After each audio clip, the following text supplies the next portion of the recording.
Dalawang bagay ang gusto kong gawin natin habang iniintay natin ang pagbabalik ng Panginoon. Ang una, our response, give God your 100% trust.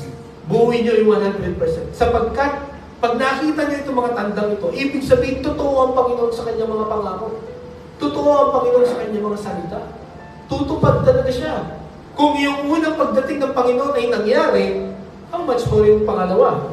Ito ang tanging tugon na dapat natin gawin. Magtiwala tayo sa Panginoon, 100%.